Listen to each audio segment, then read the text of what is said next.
ഗരുഡനെ ദൈവമായി സങ്കല്പിച്ച് പൂജ ചെയ്യുന്ന ക്ഷേത്രങ്ങൾ അപൂർവമത്രേ. ഗരുഡനെ പൂജിക്കുന്ന കേരളത്തിലെ ഏക ക്ഷേത്രം അത് മലപ്പുറം ജില്ലയിലെ തിരൂരിലുള്ള ആലത്തിയൂർ വെള്ളാമശ്ശേരി ഗരുഡൻകാവാണെന്ന് പറയപ്പെടുന്നു.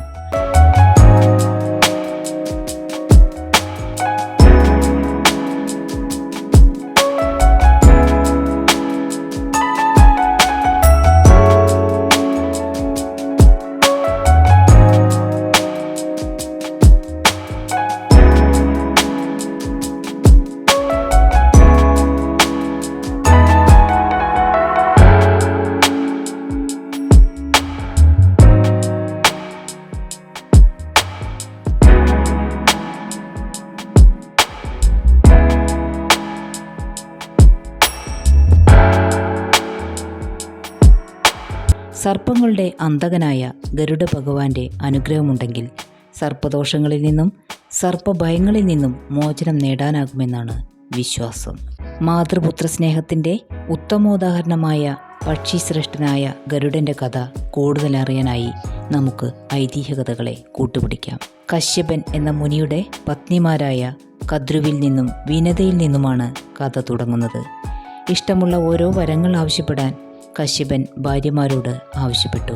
ഭർത്താവിൻ്റെ ചോദ്യത്തിനു മുൻപിൽ 1000 നാഗങ്ങൾ മക്കളായി പിറക്കാൻ കദ്രു ആവശ്യപ്പെട്ടു.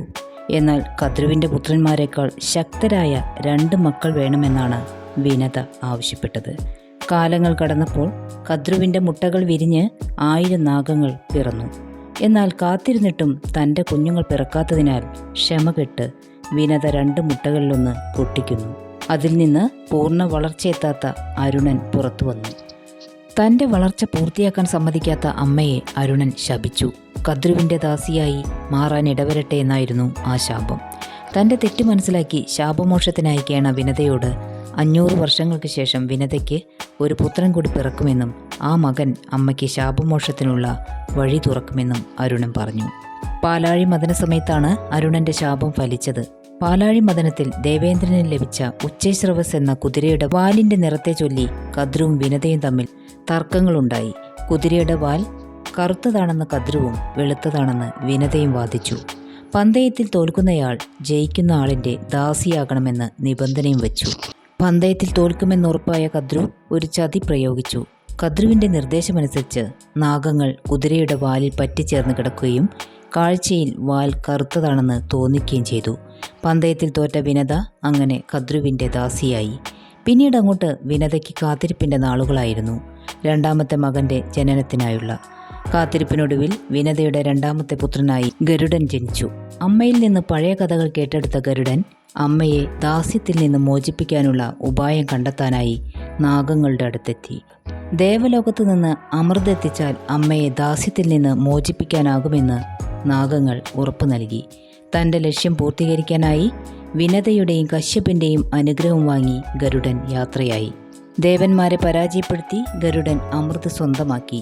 ഗരുഡൻ്റെ മാതൃസ്നേഹവും സാമർഥ്യവും കണ്ട് പ്രീതി പൂണ്ട വിഷ്ണു ഭഗവാൻ ഗരുഡന് വരം നൽകാൻ തയ്യാറായി. വിഷ്ണു ഭഗവാന്റെ വാഹനമാകാനുള്ള അവസരവും അമൃത് ഭക്ഷിക്കാതെ തന്നെ അമരനാവണമെന്നും ഗരുഡൻ മഹാവിഷ്ണുവിനോട് ആവശ്യപ്പെട്ടു. ഇതിനിടെ അമൃതകുംഭം കൈക്കലാക്കാൻ ദേവേന്ദ്രൻ ഗരുഡനോട് ഏറ്റുമുട്ടുകയും അത് ഫലിക്കാതെ വന്നപ്പോൾ അമൃതകുംഭം തിരികെ ചോദിക്കുകയും ചെയ്തു.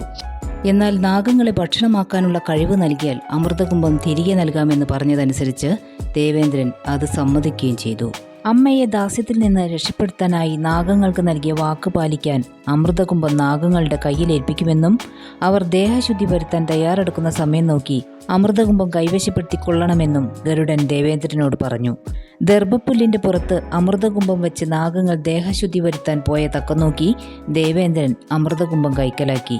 തിരിച്ചെത്തിയ നാഗങ്ങൾ അമൃതകുംഭം കാണാതെ വന്നപ്പോൾ അമൃതിനു വേണ്ടി ദർഭപ്പുല്ലിൽ നക്കാൻ ശ്രമിക്കുകയും നാഗങ്ങളുടെ നാക്ക് 2ആയി പിളർന്നെന്നുമാണ് കഥ. ഒരേ സമയം വാക്ക് പാലിക്കുകയും തൻ്റെ അമ്മയെ ചതിപ്രയോഗത്തിലൂടെ തോൽപ്പിച്ച നാഗങ്ങൾക്ക് ശിക്ഷ കൊടുക്കുകയും ചെയ്ത ഗരുഡൻ മാതൃസ്നേഹത്തിൻ്റെ ഉദാഹരണം തന്നെ.